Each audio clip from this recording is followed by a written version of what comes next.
অনেকে বলে রাতে আয়না দেখা ভালো না, তাকে আদৌ সত্য ও কোরআন হাদিসের যুক্তি পেশ করুন। এটা কোনো আয়না ব্যবসায়ী মাসালাটা বাইর করছে মনে হয়। ভাঙা আয়নায় মুখ দেখলে ক্ষতি হবে, যাতে করে আয়নাটা ফেলা দিয়ে আরেকটা নতুন কিনে, এরকম কোনো কুমতলবে কোনো আয়নার দোকানদার এরকম মাসালা টাসালা বাইর করছে মনে হয়। কোরআন হাদিসে এরকম কোনো কথা নাই যে ভাঙা আয়না মুখ দেখলে সমস্যা হবে অথবা রাতের বেলা আয়না দেখলে অসুবিধা হবে।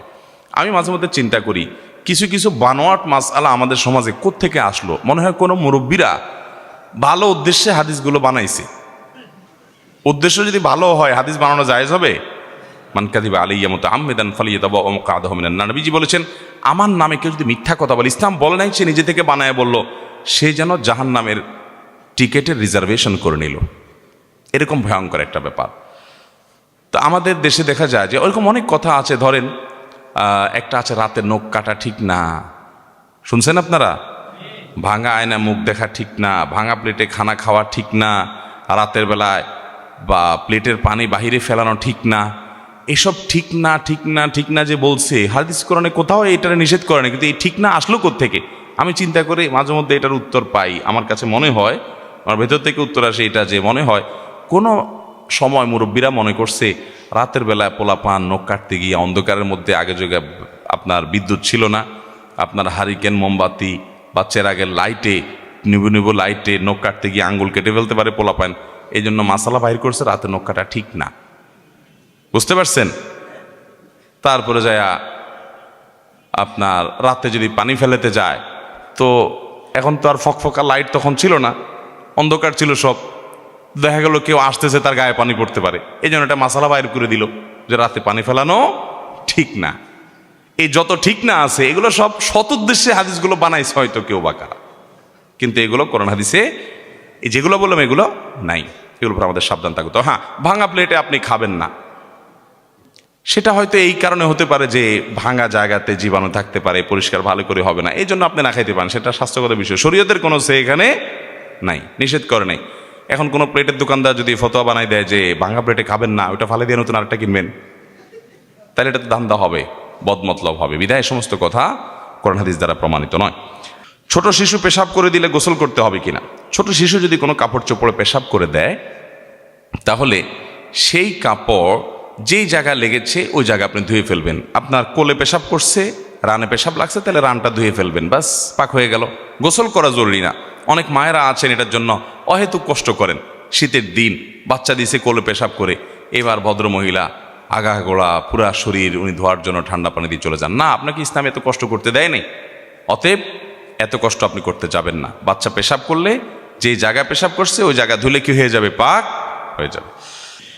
এরপরে প্রশ্ন হলো, যদি রুমে কোরআন রেখে স্বামী স্ত্রী মিলন করে সেটা জায়েজ হবে কিনা? জায়েজ হবে, এতে কোনো গুনাহ হবে না এবং এটাকে কোনো গুনাহের বিষয় মনে করার কোনো কারণ নাই। ইচ্ছাকৃতভাবে কোরআন অমাননা না হলে, কোরআন আছে এক সাইডে কোনো একটা কিছুর উপরে, ওই ঘরে মানুষ তার ব্যক্তিগত যে সমস্ত বৈধ কাজ আছে, যে কোনো বৈধ কাজ সেখানে করতে পারে, এর কারণে কোনো কোরআনের প্রতি অসম্মান এর গুনাহ হবে না। ঘুমানোর পর যদি আমার স্বপ্নদোষ কিংবা সামান্য প্রস্রাব নির্গত হয়, তাহলে কি শুধু আমি এবং আমার কাপড় অপবিত্র হবে, নাকি আমার সাথে আমার বিছানার বালিশ, বেডশিট ও কম্বল অপবিত্র হয়ে যাবে? দেখুন, যদি কোনো কারণে স্বপ্নদোষ হয় কিংবা গোসল ফরজ হয় কিংবা কোনো পেশাব সামান্য নির্গত হয় বা যতটুকুই হয় নির্গত হয়, তাহলে যেই জায়গায় লাগবে সেই জায়গাটা নাপাক হবে। সেটা আপনার কাপড়ে লাগলে কাপড়ের যে জায়গা লাগবে সেই জায়গাটা ধুয়ে ফেললে, পরিষ্কার করে ফেললে, পাক করে ফেললে আপনার পুরো পোশাক পাক হয়ে যাবে। আপনার স্বপ্নদোষ হলে অথবা গোসল ফরজ হলে আপনার পুরো বিছানার চাদর পুরোটাই নাপাক হয়ে যাবে, এমনটা জরুরি। বিছানার চাদর যদি না লাগে কোনো নাপাক, তাহলে ওটা নাপাকই হবে না। পরনের পোশাকে তো অবশ্যই লাগার কথা, অতএব সেটা নাপাক হবে, কিন্তু বিছানার চাদরে না লাগলে সেটা নাপাক হবে না। আর বালিশে তো লাগার প্রশ্নই ওঠে না, যার কারণে সেখানে নাপাক হবে না। হ্যাঁ, যদি কোনোভাবে বালিশে লেগে যায় তাহলে সেটা নাপাক হবে, ওইটা ধুয়ে ফেলতে হবে। অতএব স্বপ্নদোষ হলে একেবারে বালিশ, বিছানা, চাদর সব পাক করতে হবে, ধুইতে হবে, এমনটা কোনো আবশ্যক নয়। যেখানে লাগছে সেটা ধুইতে হবে। প্রথম রাকাতে সূরা নাস পড়লে করণীয় কি? প্রথম রাকাতে সূরা ফালাক পড়লে ভুলে দ্বিতীয় রাকাতে সূরা কাউসার পড়লে করণীয় কি? দেখুন, কোরআনে কারীমের তারতীব রক্ষা করে তেলাওয়াত করা নামাজের মধ্যে এটা সুন্নাহ। এই জন্য আপনি প্রথম রাকাতে সূরায়ে ফালাক যদি পড়েন, তাহলে দ্বিতীয় রাকাতে আপনি সূরা নাস পড়বেন, উল্টা পেছনে যাবেন না, সামনের দিকে যাবেন। এটাই হলো সুন্নাহ, তারতীব রক্ষা করা। যদি তারতীবের খেলাফ হয়ে যায় নামাজ হয়ে যাবে, কিন্তু এটা একটা অনুচিত কাজ হলো, সুন্নার খেলাফ কাজ হলো। নামাজ হয়ে যাবে, নামাজটার কোয়ালিটিতে ত্রুটি হলো, পরবর্তীর জন্য সাবধানে থাকতে হবে, নামাজ হয়ে যাবে। আর যদি কেউ প্রথম রাকাতে সূরায়ে নাস পড়ে বসে আছে, কুল আউযু বিরাব্বিন নাস, এরপরে সূরা কি? সূরা নাসের পরে সূরার নাম কি? আর সূরাই নেই, নাম থাকবে কোত্থেকে? তো এখন প্রথম রাকাতে বেচারা নাস পড়ে বসে আসছে, বা দ্বিতীয় রাকাতে কি করবে? এই জন্য অনেক ফুকাহে কেরাম পরামর্শ দিয়েছেন, ফুকাহানা পরামর্শ দিয়েছেন যে দ্বিতীয় রাকাতেও সে সূরা নাসই পড়বে, দ্বিতীয় রাকাতেও সে আবার সূরা নাসই পড়বে। অতএব এর মাধ্যমে তার নামাজ হয়ে যাবে, কিন্তু ইচ্ছাকৃত এরকম করবে না। এটা হতে পারে কখনো অনিচ্ছাকৃত হয়ে গেছে, হ্যাঁ, তাহলে কোনো অসুবিধা নেই, নামাজ হয়ে যাবে। ইমামের পিছনে নামাজ আদায় করার সময় মুক্তাদির ভুল হলে করণীয় কি জানতে চাই। ইমামের পিছনে যদি মুক্তাদির ভুল হয় তাহলে দেখতে হবে সে ভুলের ধরনটা কেমন। ভুল তিন প্রকারের হতে পারে। এক, কোনো ফরজ তরক হয়ে গেছে। দুই, কোনো ওয়াজিব ছুটে গেছে। তিন, কোনো সুন্নত ছুটে গেছে। পুরো নামাজের মধ্যে তিন ধরনের কাজ আছে। টোটাল কয় ধরনের কাজ আছে? হয় ফরজ, নয় ওয়াজিব, না হয় সুন্নত। ফরজ ছুটে গেলে নামাজই হবে না, সোসেজ দেওয়া কুলাবে না, তাই না? আর ওয়াজিব ছুটে গেলে শেষে সিজদা সাহু দিলে নামাজ হয়ে যাবে। আর যদি সুন্নত ছুটে যায় তাহলে কি হবে? নামাজ হয়ে যাবে এবং সিজদা সাহু দেওয়া লাগবে। এখন ইমামের পেছনে কারোর যদি ফরজ ছুটে যায় তাহলে তার নামাজই হবে না। ওয়াজিব ছুটে গেছে তাহলে তার নামাজ হয়ে যাবে। ব্যক্তিগতভাবে যদি নামাজ একা একা নামাজ পড়তে গিয়ে যদি আপনার ওয়াজিব ছুটতো তাহলে সিজদা সাহু দেওয়া লাগতো। যেহেতু ইমামের পেছনে আছে জন্য পার্থক্য হলো তার সিজদা সাহু দেওয়া লাগবে না। ইমামের পিছনে যদি ওয়াজিব ছুটে যায় মুসল্লির, তাহলে সেক্ষেত্রে তার সিজদা সাহু দেওয়া লাগবে, কারণ সে তো ইমামের আনুগত্য করছে। সিজদা দিতে গেলে তো ইমাম থেকে আলাদা হতে হবে। ইমামত তো আর বলেছে তার ভুলের জন্য সেই ইমাম থেকে আনুগত্য থেকে বের হয়ে আলাদা সিজদা সাহু দিবে, সে অপশন নাই।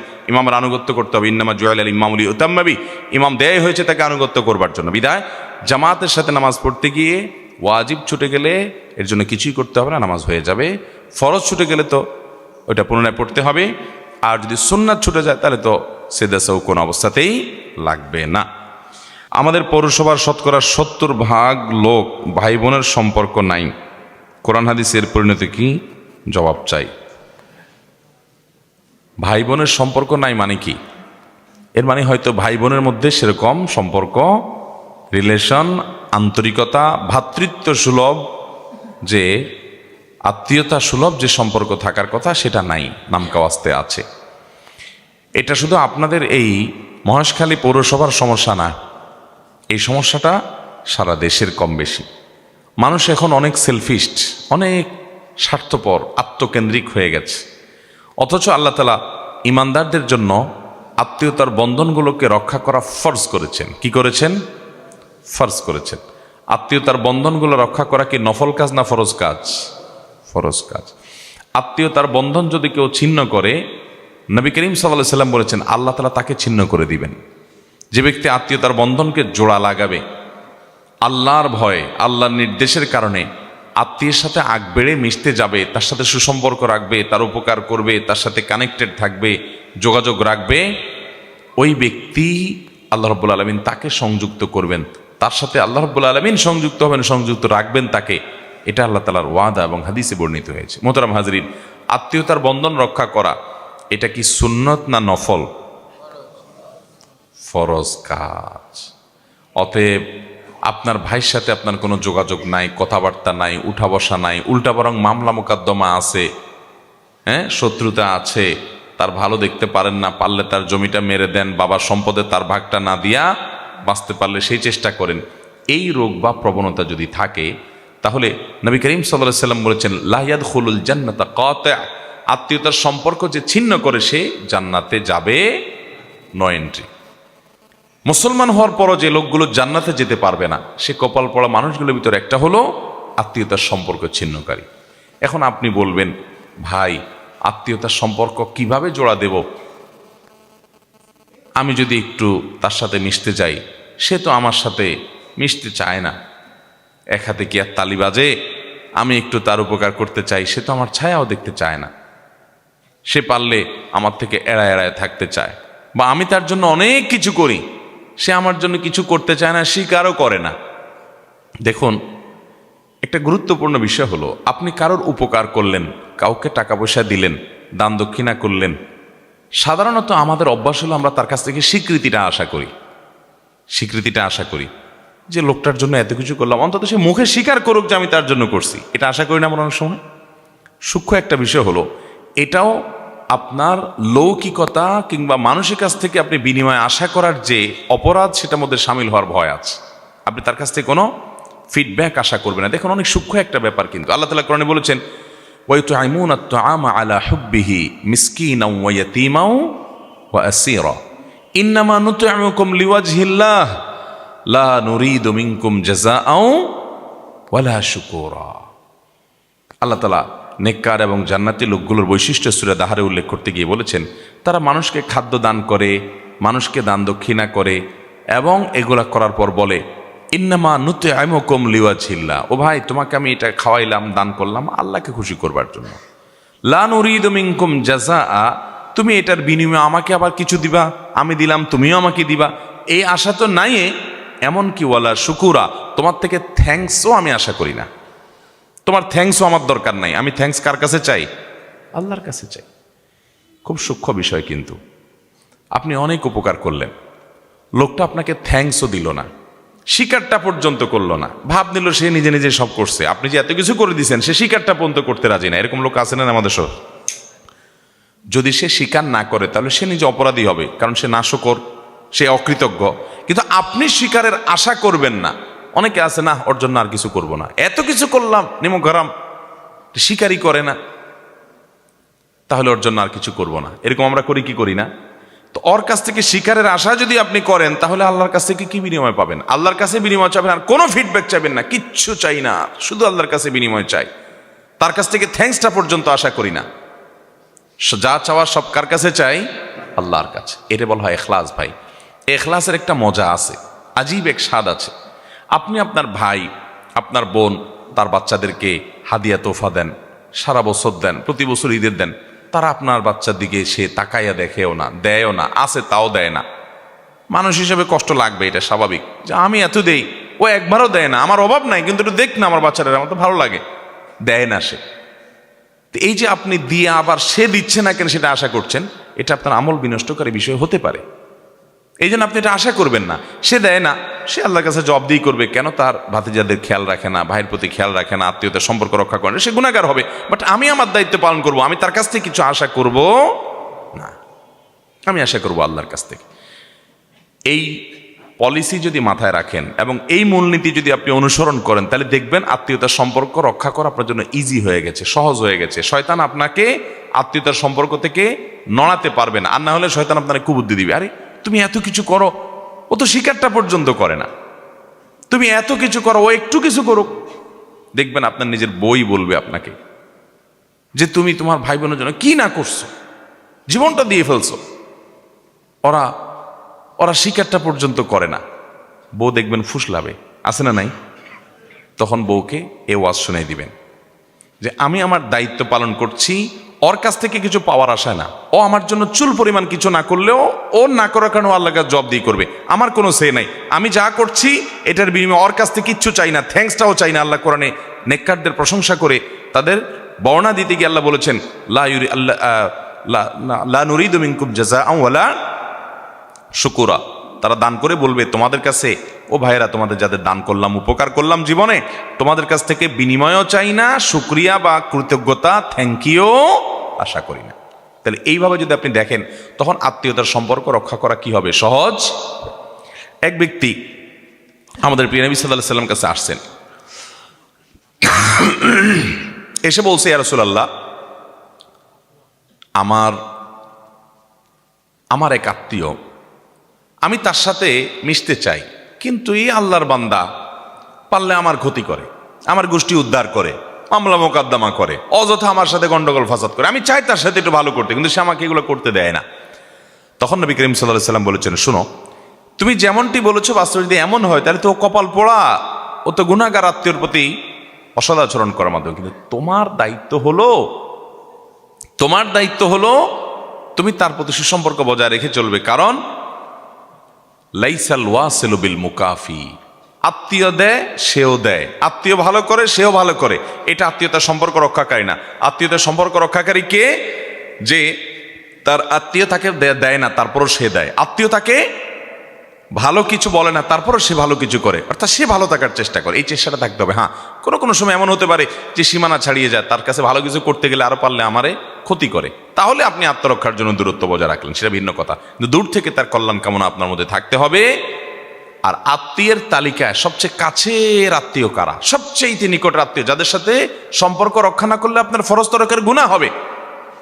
আপনার বাবা মা, আপনার সন্তান সন্ততি, আপনার ভাই বোন, আপনার চাচা ফুফু, এরা হলো সবচেয়ে কাছের আত্মীয়, বিশেষ করে ভাই বোন।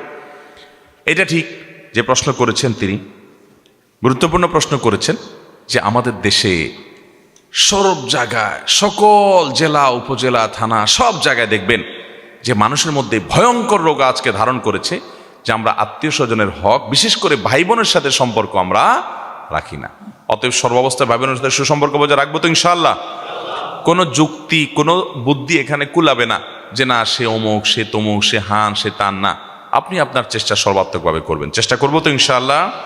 আল্লাহ আমাদের সবাইকে, আমাদের ভাই বোনদের কল্যাণকামী, তাদের খায়ের খা, তাদের প্রতি সুন্দর আচরণকারী, তাদের সাথে সুসম্পর্ক রক্ষাকারী, বজায়কারী এবং আত্মীয়তার বন্ধনকে স্ট্রংকারী ইমানদার হওয়ার তৌফিক দান করুন।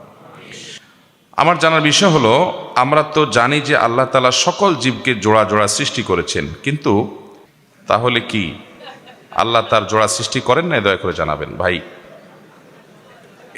এই প্রশ্ন কোত্থেকে ঢুকে গেল? যাই হোক ভাই, শুনেন, হাসির কথা না।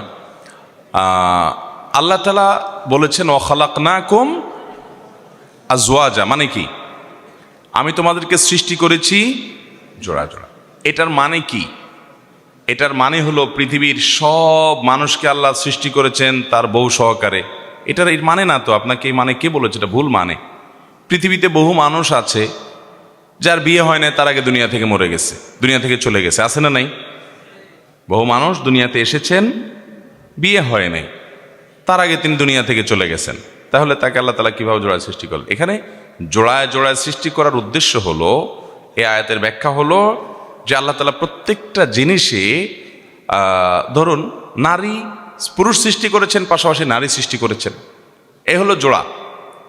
প্রত্যেক ব্যক্তির জন্য আলাদা আলাদা করে জোড়াই সৃষ্টি করেছেন, কেউই সিঙ্গেল থাকবে না পৃথিবীতে, এরকম কোনো অপশনাল রাখেন নাই। ব্যাপারটা কিন্তু সেরকম না।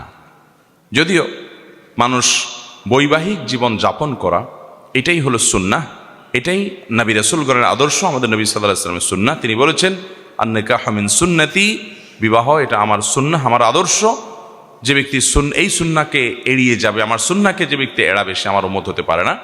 এবং নবী রাসূলগণ, আল্লাহর প্রিয় বান্দাগণ, আল্লাহর নেককার বান্দাগণ, প্রায় সবাই তারা বিবাহ শাদী করেছেন, সংসার করেছেন। কিন্তু এর মানে এই না যে আল্লাহ বলেছেন জোড়া জোড়া সৃষ্টি করছেন কিন্তু এখানে তো জোড়া নাই, না, এখানে সে উদ্দেশ্য না। উদ্দেশ্য হলো যে ধরুন আল্লাহ চন্দ্র সূর্য করেছেন, পাশাপাশি সূর্য সৃষ্টি করেছেন, আসমান নবমণ্ডল সৃষ্টি করেছেন, পাশে ভূমণ্ডল সৃষ্টি করেছেন, পুরুষ সৃষ্টি করেছেন, পাশাপাশি নারী সৃষ্টি করেছেন। এইভাবে আল্লাহ তাআলা জোড়ায় জোড়ায় সৃষ্টি করেছেন প্রত্যেকটা জিনিসকে, পাশাপাশি তার নেগেটিভ পজিটিভের মতো করে আপনার আল্লাহ রাব্বুল আলামিনের সৃষ্টি জগতে বৈচিত্র্য রেখে আল্লাহ তাআলা সৃষ্টি করেছেন, এবং প্রয়োজনীয়তা যা দরকার সেটা আল্লাহ তাআলা সেভাবে সৃষ্টি করেছেন। এটা উদ্দেশ্য। এখানে প্রত্যেকটা ব্যক্তিকে আল্লাহ তাআলা তার জোড়ায়, অর্থাৎ তার দাম্পত্য জীবনে কার সাথে হবে সেটার ব্যবস্থা সবার জন্য আল্লাহ তাআলা নিশ্চিত করেছেন, এমন নয়। বহু মানুষের কপালে বিয়ে আল্লাহ রাখেন নাই, বহু মানুষ ছোটবেলায় মারা গেছে, বিয়ে করবে কোত্থেকে? অপশন আছে না নাই? তাহলে সেক্ষেত্রে এই আয়াতের ব্যাখ্যা আপনাকে এটা কে বলেছে? কোনো মুফাসসির ব্যাখ্যা করেন নাই যে সবাই স্বামী স্ত্রী করে করে আল্লাহ সৃষ্টি করেছেন। তো পিচ্ছি যে মারা গেছে, মায়ের পেট থেকে দুনিয়াতে আসার পর 10 দিন পরে, 20 দিন পরে, 1 মাস পরে, তার কথা অন্য আরো তো অনেকেই আছে এরকম, একবার মানে নির্দিষ্ট করে তার কথা যদি বলি, তো তাকে আল্লাহ তাআলা জোড়া সৃষ্টি করেছে কীভাবে? সেটা আপনি ওই ব্যারিস্টারে যাওয়া লাগে কেন? নবজাতক বহু বাচ্চা এরকম মারা যায় কি যায় না? অতএব এ আয়াতের ব্যাখ্যা সেটি নয়, যেমনটি আপনি বুঝেছেন। আমি একজন 16-17 বছরের যুবক, আমি নামাজ ভঙ্গের কারণ জানি, রোজা ভঙ্গের কারণ জানি, কিন্তু ঈমান ভঙ্গের কারণ জানি না। দয়া করে আপনার কাছ থেকে উত্তর চাই। দেখুন, এ বিষয়ে বারবার বিভিন্ন সময় আমরা কথা বলেছি, খুব সুন্দর কথা। একজন বয়সে তরুণ যুবক একেবারে তারুণ্যের শুরুতে আছেন এরকম একজন যুবক জানতে চেয়েছেন। এটা প্রশংসার যোগ্য যে ইমান ভঙ্গের কারণ আসলে আমরা জানি না, এটা জানা দরকার আমাদের। ইমান কি ভাঙে নাকি ভাঙে না? মশখালীর লোকজনের ইমান ভাঙে?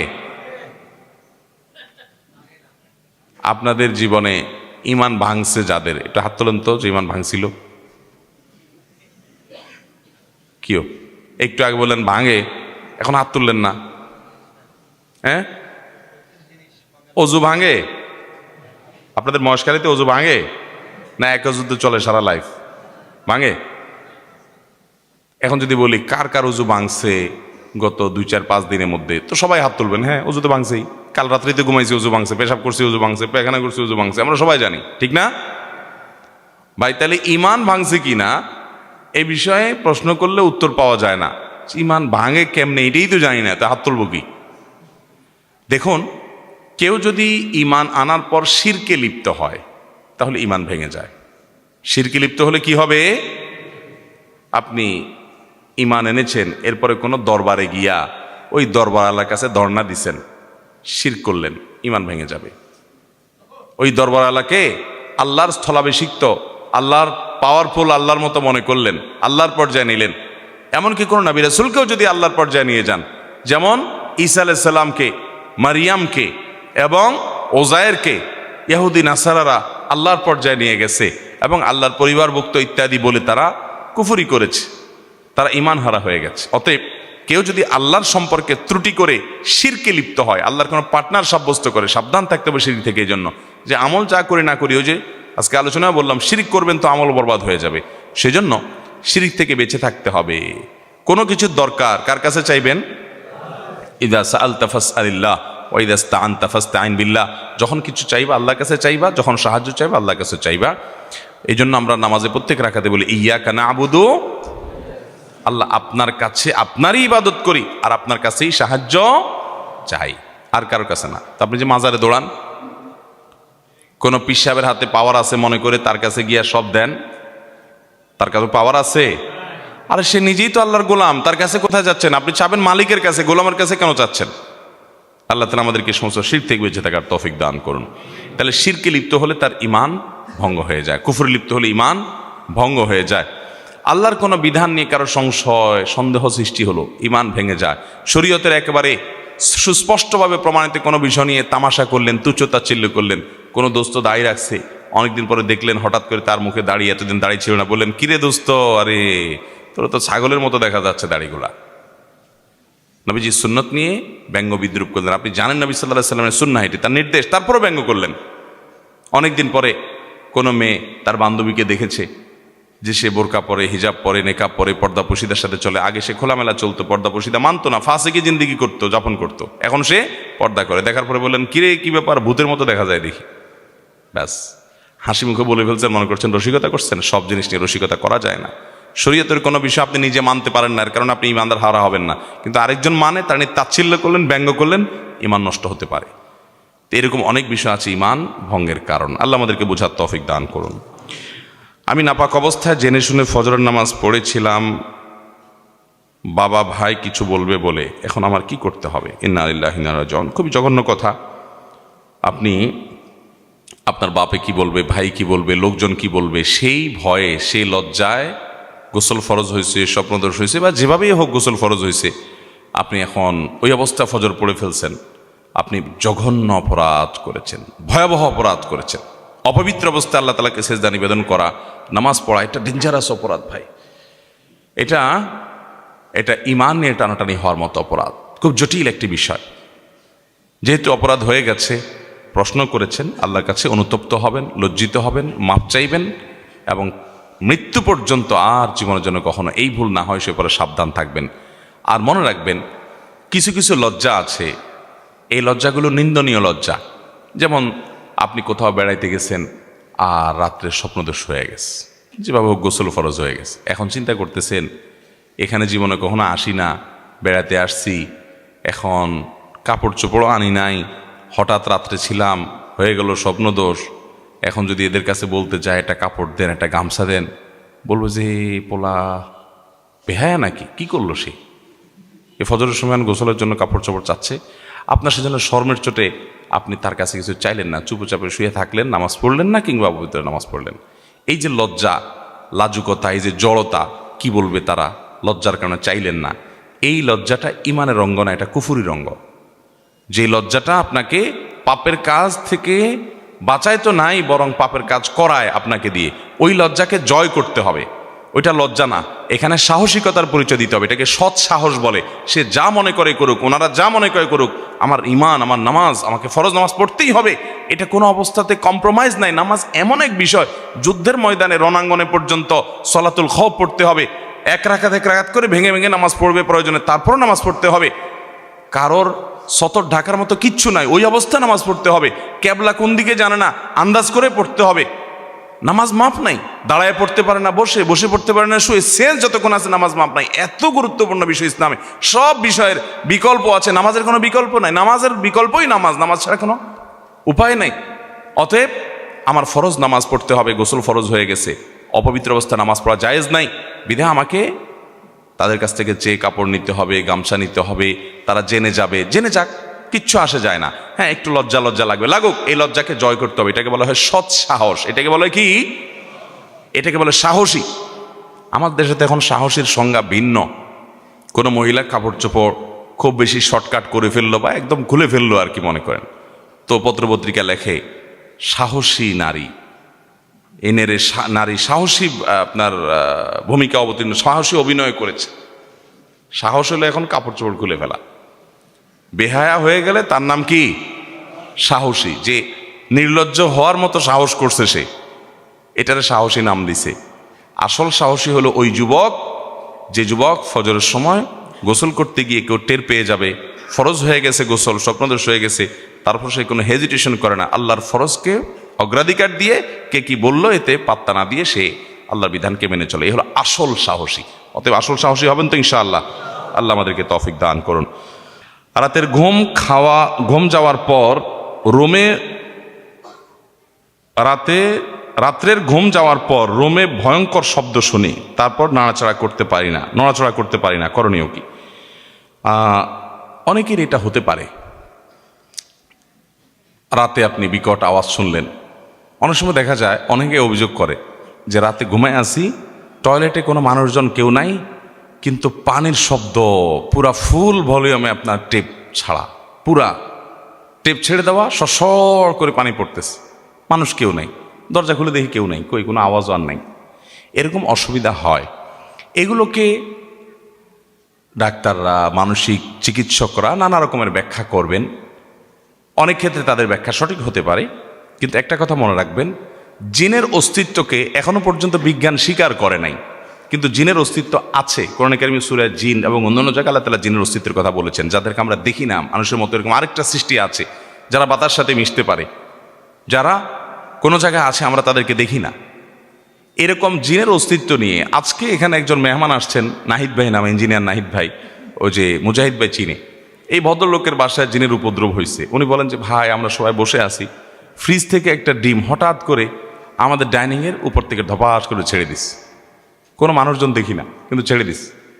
ওনার ওয়াইফ, উনি নিজে বুয়েট পড়ুয়া, আরেক ইঞ্জিনিয়ার, স্বামী স্ত্রী দুজন ইঞ্জিনিয়ার। ভাবির বক্তব্য ওনার মাধ্যমে জানলাম আমরা, বলে যে কোমড়া কেটে ফালি করে দুই পাশে রাখছি, এরপর এক টুকরারে আবার অর্ধেক করার পর ডান পাশের টুকরা হাত দিয়ে দেখি নাই, গায়েব হয়ে গেছে, কোনো মানুষজন নাই ওখানে। এগুলোর কি ব্যাখ্যা করবে আমাদের বিজ্ঞান বলেন?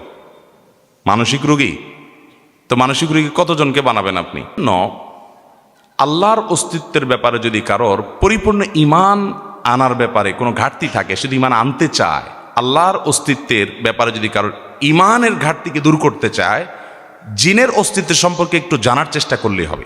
আমাদের যে সমস্ত বন্ধুরা বিজ্ঞানকে ওহি মনে করে না, বিজ্ঞান জিনের অস্তিত্বকে অস্বীকার করে, এই জন্য আমরা অস্বীকার করলাম, আমি তাদেরকে বলবো, ঠিক আছে, আপনি এখানে একটা চ্যালেঞ্জ দেন। বহু জেনে ধরা রোগী এবং জিনের উপদ্রব পৃথিবীতে বা আমাদের দেশে বহু শত শত ফ্যামিলিতে আছে। আপনি একটু যাওয়ার চেষ্টা করেন এবং আপনি নিজে ফিল করার চেষ্টা করেন জিনের অস্তিত্ব আপনি আঁচ করতে পারেন কিনা। আমি তো হলপ করে বলতে পারবো যে আপনি আঁচ করবেন, আর যখন আঁচ করবেন তখন আপনি নিজে বিশ্বাস করবেন। একজন বয়স্ক মানুষ বা অনেক সময় দেখা যায় 12-14 বছরের বয়স্ক বাচ্চা ওই বাঁশ গাছের আগায় উঠে বসে থাকে, বলেন বিজ্ঞান কি ব্যাখ্যা করবে? যারা দেখতেছে তাদের চোখের সমস্যা, মানসিক রোগী, কয়জনের মানসিক, পুরো গ্রামের মানুষ দেখতেছে। আবার নিচে নেমেও আসতেছে। হয় কি হয় না এগুলো? আবার এটাও ঠিক যে একজন মানসিক রুগীকে জিনের রুগী বানায়া অহেতুক ধান্দা করে কবিরাজরা সেখান থেকে পয়সা খায়, সেটাও সত্য। অতএব ওইটার কারণে আপনি জিনের অস্তিত্বকে অস্বীকার করতে পারেন না। তো যাই হোক, এ ধরনের বিষয় যদি হয় তাহলে জিনের উপদ্রব থেকে বাঁচার জন্য আমলগুলো করবেন। কি আমল আছে এর জন্য? একটা ইফেক্টিভ আমল এবং হাদিস বর্ণিত আমল হলো সূরা বাকারা তেলাওয়াত করা। তেলাওয়াত করতে না পারলে তেলাওয়াত চালু করে রাখবেন। অডিও চালু করে রাখলেও অভিজ্ঞতা দ্বারা, তাজরিবা দ্বারা প্রমাণিত যে এর দ্বারা উপকার হয়। বিশেষ করে হারামের কিছু ইমামরা আছেন, শেখ মাহের মুআইকিলি আরও কয়েকজন আছেন, যে কোনো তেলাওয়াতি নর্মালি রুকিয়া লিখে আপনি শ্বাস দিলে দেখবেন আজকাল সব জায়গায় অ্যাপে, ইউটিউবে পেয়ে যাবেন। আপনি চালু করে রাখেন, ইনশাআল্লাহ দুষ্ট জিনের উপদ্রব থেকে বাঁচতে পারবেন। এছাড়া দুষ্ট জিন বা শয়তানের উপদ্রব থেকে বাঁচার জন্য বাসা ঢুকার সময় বিসমিল্লাহ বলে ঢুকবেন, বের হওয়ার সময় বিসমিল্লাহ বলে ঢুকবেন, সালাম দিয়ে প্রবেশ করবেন। শুধু আপনি না, যতজন ঢুকবে ততজন। কারণ হাদিসে আসছে কেউ বাসায় ঢুকতে গেলে তার সাথে সাথে শয়তান আসে। সে যখন বিসমিল্লাহ বলে ঢুকে, শয়তান বলে লা মাবিত লাকুম, আজকে এই বাসায় আর থাকার সুযোগ না, ঢুকার সুযোগ পাইলাম না। আর বিসমিল্লাহ বলতে ভুলে গেলে তার সাথে ঢুকে পড়ে। ঠিক একইভাবে টয়লেট, এটা হলো শয়তানের একটা বড় আস্তানা। এই জন্য টয়লেট সবসময় বন্ধ রাখতে হয়। দেখেন আধুনিক সভ্যতা টয়লেট আমাদের ঘরের ভিতর দিয়ে দিছে। আমরা বলি কি সুন্দর লাইফ, বিছানার পাশেই টয়লেট। কয়দিন পরে হয়তো বিছানার উপরেই টয়লেট থাকবে, হয়তো সেই তথ্য প্রযুক্তি আসবে। তো আর আগে এক সময় টয়লেট থাকতো অনেক দূরে, বাথরুম থাকতো অনেক দূরে ঘর থেকে, ঠিক না? আমরা মনে করি যে এরা খ্যাত ছিল, পয়সা করে ছিল না, বুদ্ধি শুদ্ধি ছিল না, নাহলে টয়লেট তো ঘরের ভিতরে দেওয়া যায়। দেখেন এটা কোনো নাজায়েজ গুনাহ না। আমি বলতেছি যে টয়লেট এটা শয়তানের আখড়া, দুষ্টজিনের আখড়া। এই জন্য এই টয়লেট আপনার বাসা বাড়িতে থাকুক, কিন্তু এটার দরজা আপনি বন্ধ করে রাখবেন। এবং বাসা বাড়িতে পেশাব, নোংরা জিনিস যদি থাকে, অনেক সময় ময়লা, রান্নাবাড়ার ময়লাও দিনকে দিন পড়ে থাকে অনেকের বাসায়, না, এগুলো খুব দ্রুত ফেলে দিবেন। এবং পেশাবের দুর্গন্ধ যেন না থাকে, তারপরে কোনো ছবি ইত্যাদি টাঙানো যেন না থাকে, হারাম কোনো কিছু যেন না থাকে। এগুলো যদি আপনি বেঁচে থাকতে পারেন এগুলো থেকে, ইনশাআল্লাহ দেখবেন শয়তানের উপদ্রব কমে গেছে। কোরআন তেলাওয়াত বাসা বাড়াবেন, জিকির বাড়াবেন, সকাল সন্ধ্যার আমলগুলো করবেন, এবং স্পেশালি সূরা বাকারা তেলাওয়াত চালু করে রাখলে দুষ্টজনের উপদ্রব থেকে বাঁচা যায়। আল্লাহ তাআলা হেফাজত করুন। এছাড়া অন্য কোনো সমস্যা আছে কি সেটা জানার চেষ্টা করবেন। আমাদের সমাজে অনেকের কবরস্থানের জায়গা নেই, কবর কেনার মতো তাদের সামর্থ্য নেই। অতঃপর তাদের মধ্যে কেউ যদি মারা যায় তাহলে শোকের উপর আরও কষ্ট পান। সেক্ষেত্রে সমাজ যাদের কবরস্থান আছে তারা যদি জায়গা না দেন তাহলে কি তাদের গুনাহ হবে? অবশ্যই গুনাহ হবে। শুধু গুনাহ না, গোটা সমাজের সবার গুনাহ হবে। কারণ কোনো মানুষ যখন মারা যায়, ওই লোকটাকে জানাজা, গোসল, কাফন দাফন করা এটা ফরজে কেফায়া। পুরো এলাকার কেউ যদি না করে তাহলে সবাই গুনাহগার হবে। হতে পারে একজন মানুষ মারা গেছে, তার কোনো নিজস্ব কবর দেওয়ার মতো জায়গা নেই, এই জন্য এলাকাবাসীর তরফ থেকে গণ কবরস্থান, সবার জন্য কবরস্থান এটা নির্মাণ করা, এটা ফরজে কেফায়া। এটা যদি না থাকে এবং গরিবের কবর দেওয়ার মতো ব্যবস্থা না থাকে, বা কেউ না দেয় কবর, তাহলে গুনাহগার হবে পুরো এলাকাবাসী। হ্যাঁ, কেউ একজন সবার পক্ষ থেকে দিয়ে দিছে, তাহলে সবাই গুনাহমুক্ত হয়ে যাবে, দায়মুক্ত হয়ে যাবে। এই জন্য কবরস্থানের উদ্যোগ, মসজিদ যেরকম পুরো এলাকাবাসীর তরফ থেকে হওয়া উচিত, কবরস্থানের উদ্যোগও পুরো এলাকাবাসী থেকে হওয়া। অনেক এলাকাতে ঈদগাহ আছে, কবরস্থান নাই। ভাই, ঈদগাহর গুরুত্ব এত নাই, কবরস্থানের গুরুত্ব যত আছে। ঈদের নামাজ তো অন্য কারোর জায়গা, দাঁড় করা জায়গাতে পড়লে হয়ে যাবে, কবরস্থান তো সেটা না। এই জন্য প্রতিটা এলাকাতেই কবরস্থান থাকা উচিত। আজকাল আবার পারিবারিক কবরস্থান বাইর হয়েছে, ঠিক না? পারিবারিক কবরস্থান, বিশাল বড় কবরস্থান আছে। আমি কদিন আগে বোধহয় দিনাজপুরের কোনো জায়গায় গেছি, অনেক পয়সা আলা মানুষ বিরাট কবরস্থান করে দিয়েছে এলাকাবাসীর জন্য, মসজিদের এক পাশে। আবার আরেক পাশে আরেকটা ছোট্ট কবরস্থান করছে। বললাম এটা আবার কি? বলে এটা আমাদের ফ্যামিলির জন্য। বললাম মরে কবরে চলে যাবেন ভাই, এখানেও আবার আমাদের ফ্যামিলির কবর, আমরা এখানে শোবো, এটা নেতাদের কবর। এই পাগলামির কোনো শেষ আছে? আল্লাহকুমুত তাকাসুর হাত্তা যুরতুমুল মাকাবির, কবরস্থান পর্যন্ত যাওয়া পর্যন্ত গর্ব, ফখর। এই জন্য গণ কবরস্থানে শোয়াটাই হলো সুন্নাহ। সাহাবীদেরকে দেখবেন, এই যে বাকিউল গারকাত, যেটাকে আমরা জান্নাতুল বাকি বলি, কবরস্থানে দেখবেন কত সাহাবীরা সেখানে শুয়ে আছে সিনিয়র। সেখানে আমরা সাধারণ মানুষ মারা গেলেও খবর পাচ্ছে, সাহাবীরা সেখানে শুয়ে আছে। তাদের কোনো অহংকার না যে আমাকে আলাদা দিতে হবে। হ্যাঁ, নবী রাসূলদের কবরের ব্যাপার ভিন্ন, এবং তাদের সাথে অন্য যাদের কবর অনুমোদিত করা হয়েছে তাদেরটা এক্সেপশন। কিন্তু সাধারণ মানুষ গণ কবরস্থানের ব্যবস্থা করবে, এলাকাবাসী সবাই মিলে কবরস্থানের উদ্যোগ গ্রহণ করবেন, না হলে সবাই গুনাহগার হবেন। ভাইরা আমার, গ্রামাঞ্চলের অধিকাংশ মসজিদের ইমাম খতিবের বেতন একেবারেই কম, এক্ষেত্রে এলাকাবাসী গুনাহগার হবে কিনা, এবং গ্রামের একজন মুয়াজ্জিন ইমাম ও খতিবের সাধারণ বেতন স্কেল কত হওয়া উচিত? উপযুক্ত বেতন দিতে না পারলে কমিটির করণীয় কি? এছাড়া মসজিদ কমিটি তাদের সাথে কেমন ব্যবহার করলে গুনাহগার হবে?